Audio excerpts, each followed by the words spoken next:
আমি যদি একটু দেখানোর চেষ্টা করি যে প্রত্যেকটা গিটে কিন্তু এই যে ফলগুলো আসছে। আসসালামু আলাইকুম, আমি মোহাম্মদ তরিকুল ইসলাম, নাটোর জেলার ঔষধি গ্রাম থেকে বলছি। আমাদের এটা ঔষধি গ্রাম কারণ আমরা সকল প্রকার ভেষজ উদ্ভিদ চাষ করি। বিরল থেকে বিরল ভেষজ উদ্ভিদ কিন্তু আমাদের কালেকশনে রয়েছে। আজকে যেই গাছটা নিয়ে কথা বলার চেষ্টা করবো, এই গাছটা কিন্তু আমার পিছনে রয়েছে।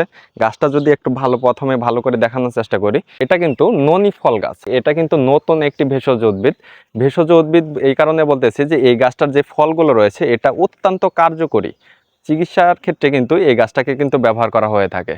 তো এই গাছটা নতুন অল্প কিছুদিন ধরে আমরা বাইরে থেকে ইম্পোর্ট করেছি। বাংলাদেশে এটার কিন্তু তেমন কোনো পরিচিতি নেই এটার। কারণ এই গাছটা কিন্তু তেমন পাওয়া যায় না। এটা ইন্ডিয়া থেকে আমরা নতুন ইম্পোর্ট করে নিয়ে আসছি। তো ভিডিওতে যেমনটা দেখতে পাচ্ছেন যে ননি ফলটা দেখতে কেমন, এই ফলটা কিন্তু আমি এর পূর্বেও আমাদের গাছে যখন ফল ধরেছিল তখনও কিন্তু এটা নিয়ে একটি ভিডিও আপলোড করার চেষ্টা করেছি। তো এই ফলটার কি কি কার্যকারিতা রয়েছে, এটা কিন্তু অত্যন্ত কার্যকরী একটি ভেষজ উদ্ভিদ। তো এটার যে ফলটা রয়েছে এই ফলটা কিন্তু খেতে একটু সুস্বাদু টক টাইপের, একটু টেস্টটা একটু টক টাইপের রয়েছে। যাদের অতিরিক্ত ব্যথা বেদনার সমস্যা রয়েছে, যে পয়েন্টে পয়েন্টে শরীরের প্রত্যেকটা গিটে গিটে ব্যথা করে, এছাড়া বাতের প্রবলেম রয়েছে, এই ব্যথাগুলো কিন্তু অত্যন্ত কার্যকারিতার সাথে কিন্তু এই ফলটার যে কার্যকর ভেষজ গুণাগুণ রয়েছে, ওই গুণাগুণের সাহায্যে কিন্তু আল্লাহ রহমতে অনেক দ্রুত ভালো হয়ে যায়। তো এই গাছটার চারা যদি প্রয়োজন হয় সরাসরি কিন্তু আমাদের নার্সারিতে এসে কিন্তু এই গাছটার চারা নিয়ে যেতে পারেন। আমি যদি একটু সাইডে দেখানোর চেষ্টা করি, যে এই সাইডে এই গাছটার কিন্তু অনেক কয়টা বৈশিষ্ট্য রয়েছে। প্রথম বৈশিষ্ট্য হলো এই গাছটাতে কিন্তু 12 মাস ফল ধরে। আমি যেমনটা দেখানোর চেষ্টা করেছি, এখন কিন্তু নতুন এক চালান কিন্তু শেষ হয়েছে। ওই চালান শেষ হওয়ার পরে কিন্তু আবার গাছে যেমনটা দেখাইছি যে গাছের মধ্যে কিন্তু নতুন ফল আসা শুরু করেছে। আমি যদি একটু দেখানোর চেষ্টা করি যে এই গাছগুলো, এটা কিন্তু আমাদের নার্সারিতে যে ফলগুলো হয়েছে ওই ফলগুলো থেকে কিন্তু আমরা এই চারাগুলো বৃদ্ধি করার চেষ্টা করেছি। এই যে এই ফলটার ভিতরে কালো যে আতা ফল রয়েছে, ওই আতা ফলের মতো কিন্তু কালো কালো বীজ হয়। ওই বীজগুলো থেকে কিন্তু আমরা এই চারাগুলো বৃদ্ধি করতেছি। কারণ এই গাছটা কিন্তু বাংলাদেশে তেমন পরিচিত নয়।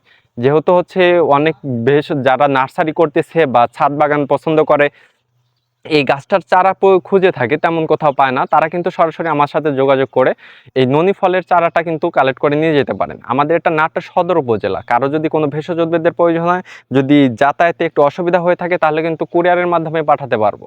স্ক্রিনে আমার ফোন নাম্বার দেওয়া আছে, সরাসরি কিন্তু ওখান থেকে যোগাযোগ করে এই ননি ফলটার চারা কিন্তু কালেক্ট করে নিয়ে যেতে পারেন। তো আমাদের নার্সারিতে কিন্তু প্রচুর পরিমাণে ননি ফল রয়েছে। যে এই গাছটা সম্পর্কে যদি একটু বলার চেষ্টা করি, এই গাছটা কেমন জায়গায় লাগাবেন, এই গাছটাকে কিন্তু রোদ্রোজ্জ্বল জায়গাতে লাগাতে হবে যেন আলো বাতাসটা ভালোভাবে পায়। এই গাছটাতে কিন্তু প্রচুর পরিমাণে ফল আসে। যে আমি যদি একটু দেখানোর চেষ্টা করি যে প্রত্যেকটা গিটে কিন্তু এই যে ফলগুলো আসছে, এই যে ফুল আসছে, এই ফুল থেকেই কিন্তু এই ফলগুলো হবে যে প্রত্যেকটা গিটে। এই ছোট্ট একটি গাছ, এই গাছটার বয়স কিন্তু সর্বোচ্চ 2 বছর হবে। 2 বছর বয়সী একটা গাছে এত পরিমাণে ফল রয়েছে।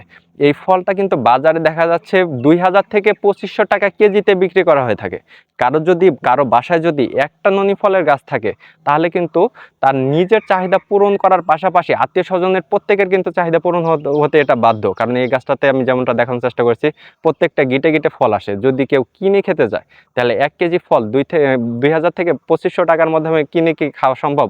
ওইভাবে কিন্তু সম্ভব না। একটা গাছ থাকলে আপনার নিজের উপকার হবে, এলাকার উপকার হবে, আপনার দেখা দেখি অন্যান্য মানুষও কিন্তু উদ্বুদ্ধ হয়ে এই গাছটা কিন্তু লাগাতে উদ্বুদ্ধ হবে।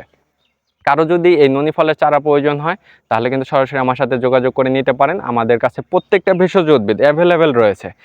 আমাদের নার্সারিতে প্রায় 600টার উপরে ভেষজ উদ্ভিদের চারা রয়েছে।